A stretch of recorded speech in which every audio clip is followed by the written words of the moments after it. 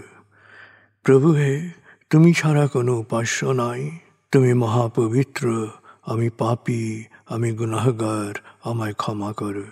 প্রভু হে, তুমি ছাড়া কোনো উপাস্য নাই, তুমি মহাপবিত্র, আমি পাপী, আমি গুনাহগার, আমায় ক্ষমা করো। প্রভু হে, তুমি ছাড়া কোনো উপাস্য নাই, তুমি মহাপবিত্র, আমি পাপী, আমি গুনাহগার, আমায় ক্ষমা করো। প্রভু হে, তুমি ছাড়া কোনো উপাস্য নাই, তুমি মহাপবিত্র, আমি পাপী, আমি গুনাহগার, আমায় ক্ষমা করো। প্রভু হে, তুমি ছাড়া কোনো উপাস্য নাই, তুমি মহাপবিত্র, আমি পাপী, আমি গুনাহগার, আমায় ক্ষমা করো। প্রভু হে, তুমি ছাড়া কোনো উপাস্য নাই, তুমি মহাপবিত্র, আমি পাপী, আমি গুনাহগার, আমায় ক্ষমা করো। প্রভু হে, তুমি ছাড়া কোনো উপাস্য নাই, তুমি মহাপবিত্র, আমি পাপী, আমি গুনাহগার, আমায় ক্ষমা করো। প্রভু হে, তুমি ছাড়া কোনো উপাস্য নাই, তুমি মহাপবিত্র, আমি পাপী, আমি গুনাহগার, আমায় ক্ষমা করো। প্রভু হে, তুমি ছাড়া কোনো উপাস্য নাই, তুমি মহাপবিত্র, আমি পাপী, আমি গুনাহগার, আমায় ক্ষমা করো। প্রভু হে, তুমি ছাড়া কোনো উপাস্য নাই, তুমি মহাপবিত্র, আমি পাপী, আমি গুনাহগার, আমায় ক্ষমা করো। প্রভু হে, তুমি ছাড়া কোনো উপাস্য নাই, তুমি মহাপবিত্র, আমি পাপী, আমি গুনাহগার, আমায় ক্ষমা করো। প্রভু হে, তুমি ছাড়া কোনো উপাস্য নাই, তুমি মহাপবিত্র, আমি পাপী, আমি গুনাহগার, আমায় ক্ষমা করো। প্রভু হে, তুমি ছাড়া কোনো উপাস্য নাই, তুমি মহাপবিত্র, আমি পাপী, আমি গুনাহগার, আমায় ক্ষমা করো। প্রভু হে, তুমি ছাড়া কোনো উপাস্য নাই, তুমি মহাপবিত্র, আমি পাপী, আমি গুনাহগার, আমায় ক্ষমা করো। প্রভু হে, তুমি ছাড়া কোনো উপাস্য নাই, তুমি মহাপবিত্র, আমি পাপী, আমি গুনাহগার, আমায় ক্ষমা করো। প্রভু হে, তুমি ছাড়া কোনো উপাস্য নাই, তুমি মহাপবিত্র, আমি পাপী, আমি গুনাহগার, আমায় ক্ষমা করো। প্রভু হে, তুমি ছাড়া কোনো উপাস্য নাই, তুমি মহাপবিত্র, আমি পাপী, আমি গুনাহগার, আমায় ক্ষমা করো।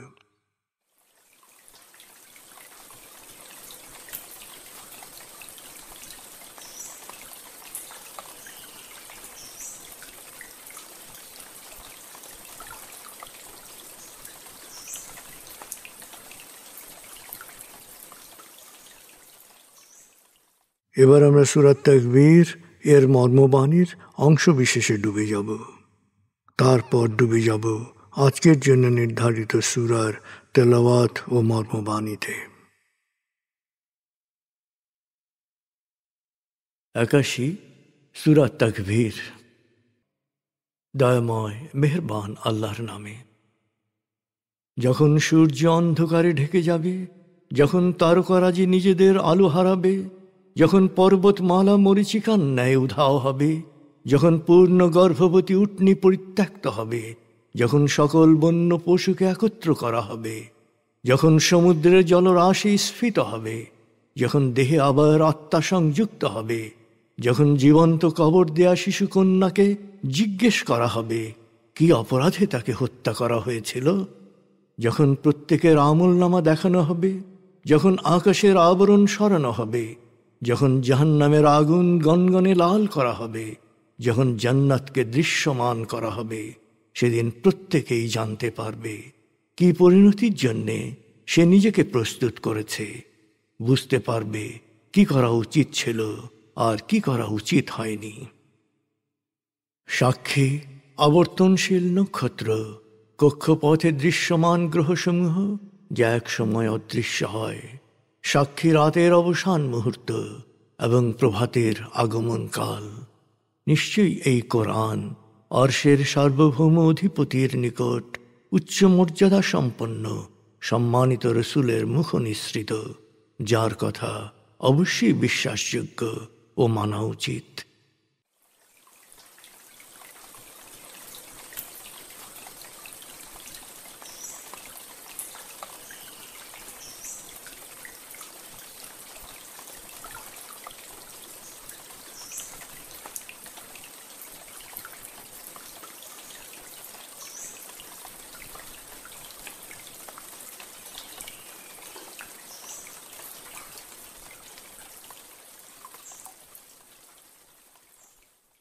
এবার আমরা সূরা আনকাবুত ৪৫ থেকে ৬৯ আয়াতের তেলাওয়াত ও মর্মবাণীর গভীরে ডুবে যাব।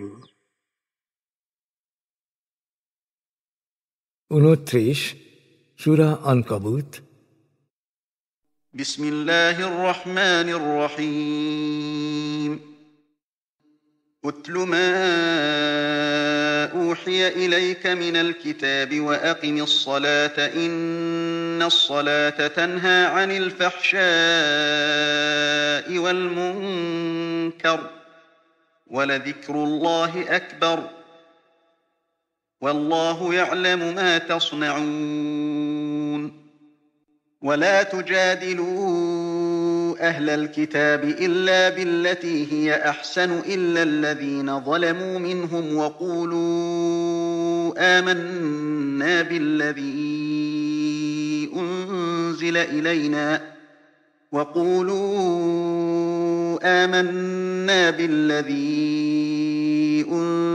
إلينا وأنزل إليكم وإلهنا وإلهكم واحد ونحن له مسلمون. وكذلك أنزلنا إليك الكتاب فالذين آتيناهم الكتاب يؤمنون به ومن هؤلاء من يؤمن به وما يجحد بآياتنا إلا الكافرون. وما كنت تتلو من قبله من كتاب ولا تخطه بيمينك إذا لارتاب المبطلون. بل هو آيات بينات في صدور الذين أوتوا العلم وما يجحد بآياتنا إلا الظالمون. وقالوا لولا أنزل عليه آيات من ربه قل إنما الآيات عند الله وإنما أنا نذير مبين. أولم يكفهم أنا أنزلنا عليك الكتاب يتلى عليهم إن في ذلك لرحمة وذكرى لقوم يؤمنون. قل كفى بالله بيني وبينكم شهيدا يعلم ما في السماوات والأرض والذين آمنوا بالباطل وكفروا بالله أولئك هم الخاسرون. ويستعجلونك بالعذاب ولولا أجل مسمى لجاءهم العذاب وليأتينهم بغتة وهم لا يشعرون. يستعجلونك بالعذاب وإن جهنم لمحيطة بالكافرين. يوم يغشاهم العذاب من فوقهم ومن تحت أرجلهم ويقول ذوقوا ما كنتم تعملون. يا عبادي الذين آمنوا إن أرضي واسعة فإياي فاعبدون. كل نفس ذائقة الموت ثم إلينا ترجعون. والذين آمنوا وعملوا الصالحات لنبوئنهم من الجنة غرفا تجري من تحتها الأنهار خالدين فيها نعم أجر العاملين. الذين صبروا وعلى ربهم يتوكلون وكأين من دابة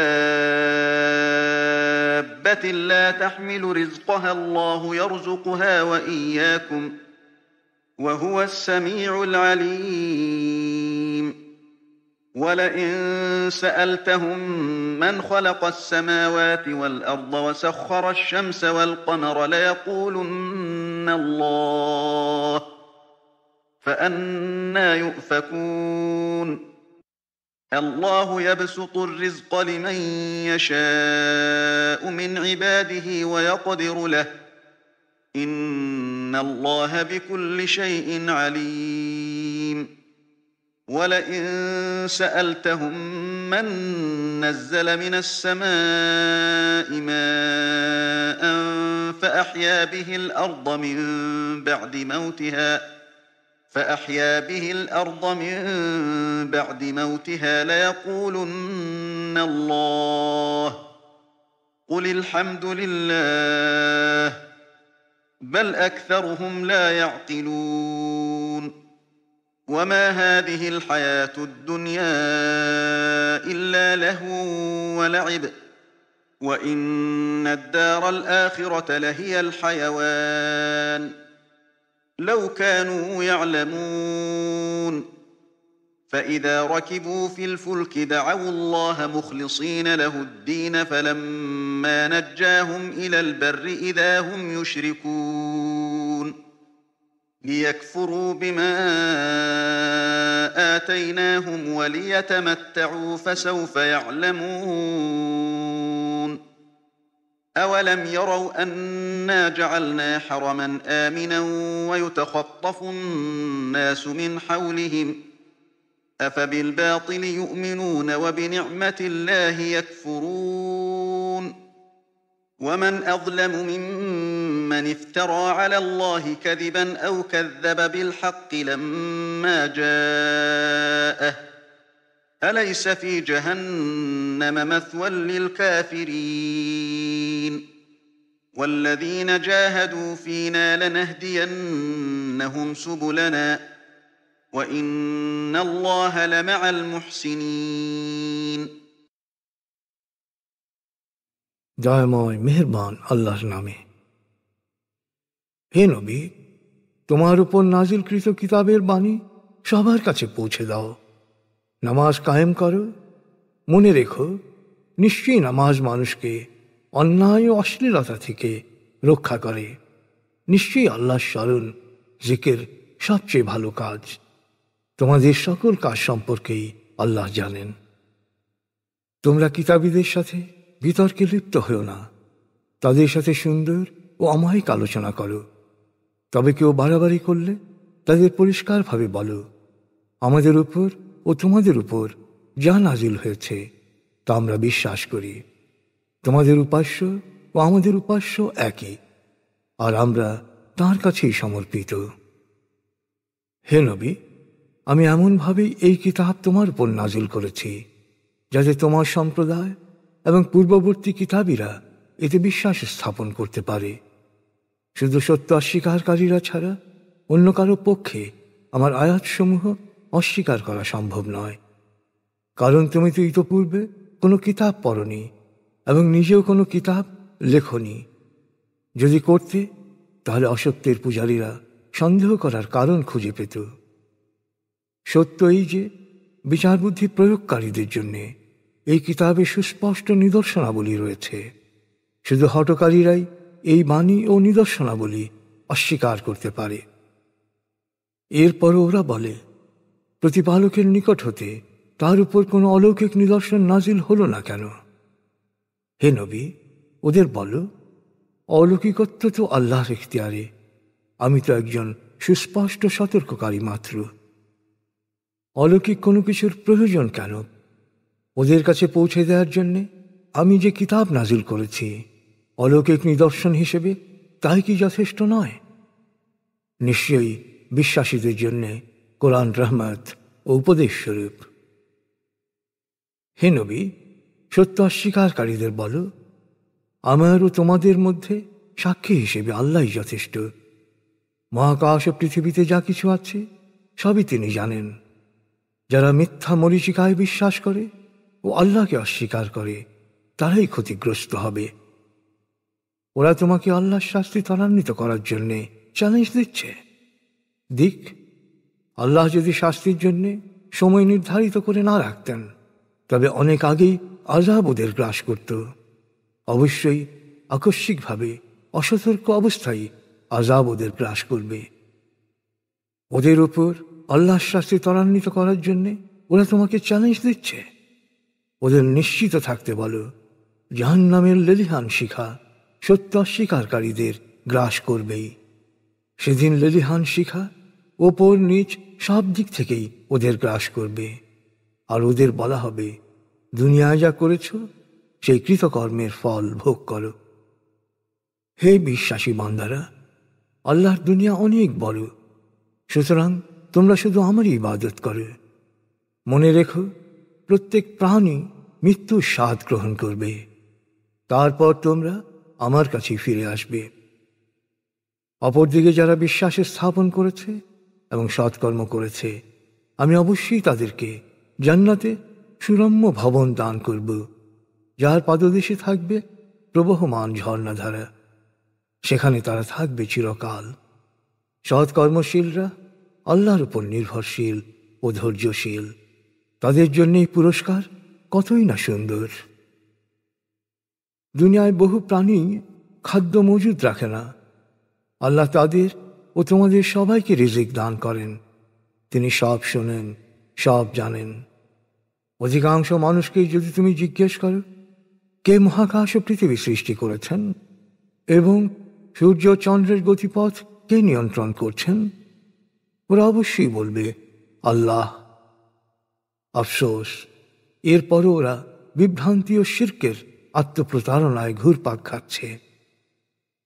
আল্লাহ তার বান্দাদের মধ্যে যার জন্য ইচ্ছা রিজিক বাড়িয়ে দেন, যার জন্য ইচ্ছা রিজিক সীমিত করে দেন। নিশ্চয়ই আল্লাহ সব বিষয়ে ভালো করে জানেন। তুমি যদি অধিকাংশ মানুষকে জিজ্ঞেস করো, আকাশ থেকে বৃষ্টি বর্ষণ করে শুকনো জমিনকে কে সবুজ সতেজ করে তোলে, ওরা অবশ্যই বলবে আল্লাহ। হে নবী, বলো, এ কারণে সকল প্রশংসা শুধু আল্লাহর, কিন্তু ওদের অধিকাংশই নিজস্ব বিচার বুদ্ধি প্রয়োগ করে না। যদি ওরা নিজস্ব বিচার বুদ্ধি প্রয়োগ করত তাহলে বুঝত যে এই পার্থিব জীবন পুতুল খেলার মতোই ক্ষণিকের, আসল জীবন তো পরকালের। হায়, যদি ওরা বিচার বুদ্ধি প্রয়োগ করত! যখন ওরা নৌযানে ওঠে এবং বিপদের মুখোমুখি হয়, তখন ওরা বিশুদ্ধ চিত্তে একনিষ্ঠভাবে আল্লাহকে ডাকে। তারপর তিনি যখন ওদের তীরে নামিয়ে বিপদমুক্ত করেন, তখন ওরা শিরক করতে শুরু করে। আর এই শিরকের মাধ্যমে ওরা আমার দয়ার অবমাননা করে এবং মত্ত হয় ভোগবিলাসে। শিগগিরই ওরা এর পরিণাম জানতে পারবে। ওরা কি দেখে না, আমি মক্কাকে নিরাপদ স্থান বানিয়েছি, অথচ এর চারপাশে যারা আছে তারা হামলার শিকার হয়। এরপরও কি ওরা অসত্যে বিশ্বাস অব্যাহত রাখবে এবং আল্লাহর নিয়ামতের অবমাননা করবে? আল্লাহর সাথে যে শরিক করে এবং আল্লাহর কাছ থেকে নাজিল হওয়া সত্যকে অস্বীকার করে, তার চেয়ে বড় জালেম আর কে হতে পারে? সত্য অস্বীকারীদের জন্য জাহান্নামী কি উপযুক্ত আবাসের স্থল নয়? যারা আমার পথে সর্বাত্মক প্রয়াস চালায়, আমি তাদেরকে অবশ্যই আমার সত্য পথে পরিচালিত করব। নিশ্চয়ই আল্লাহ সৎকর্মশীলদের সাথে রয়েছেন।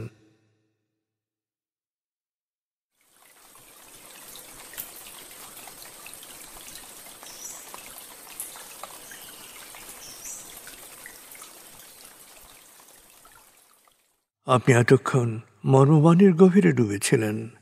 এবার আপনার মনে মর্মবাণীর যে বিষয়গুলো দাগ কেটেছে সেই বিষয়গুলোর ভাবনায় ডুবে যান।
এবার আমরা জিকির ও দোয়ার গভীরে ডুবে যাব।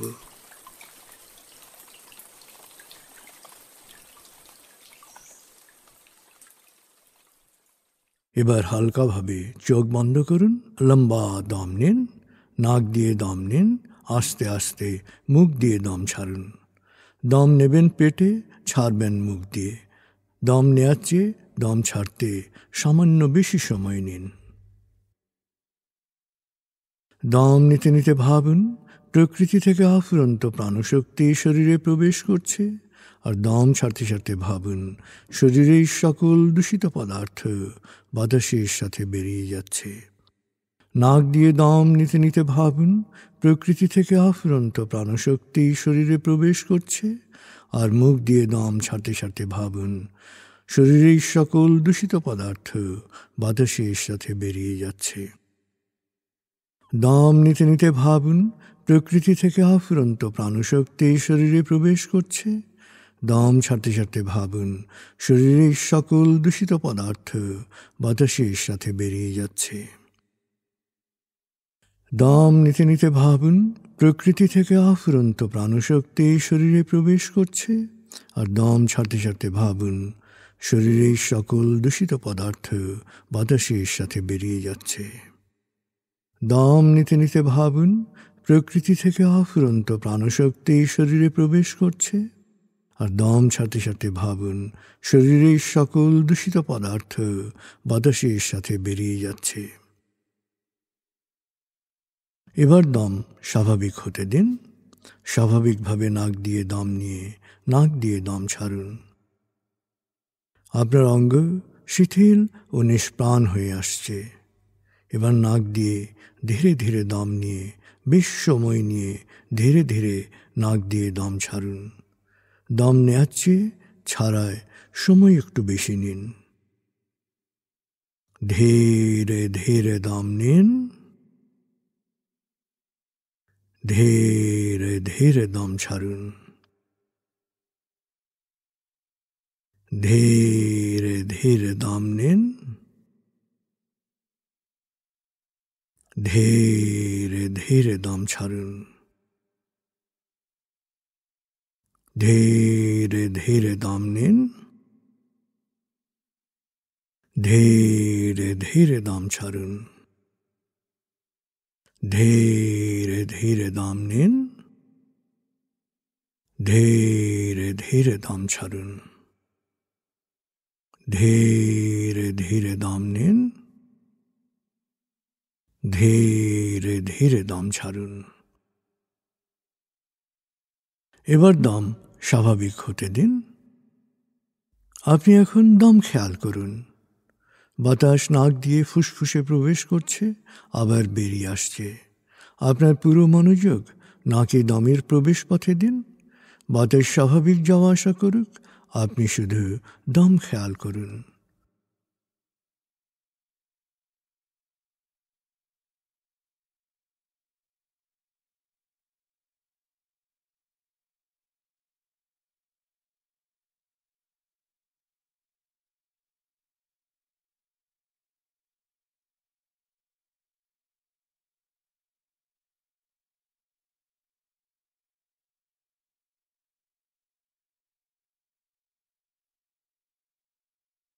অনুভব করুন আপনার শরীর ভারী লাগতে শুরু করেছে। আরাম আরাম আরাম অনুভব করুন শীতলতা স্রোতের মতো, বরফ গলা পানির মতো আপনার মাথা থেকে শরীর বেয়ে নিচের দিকে নেমে যাচ্ছে।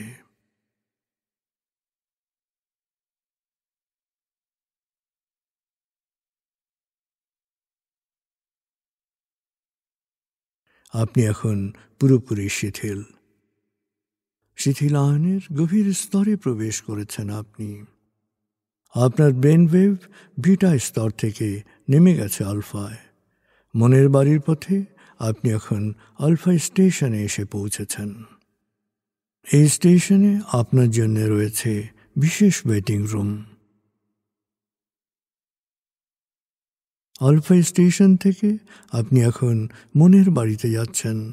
আমি গণনা শুরু করছি। 19,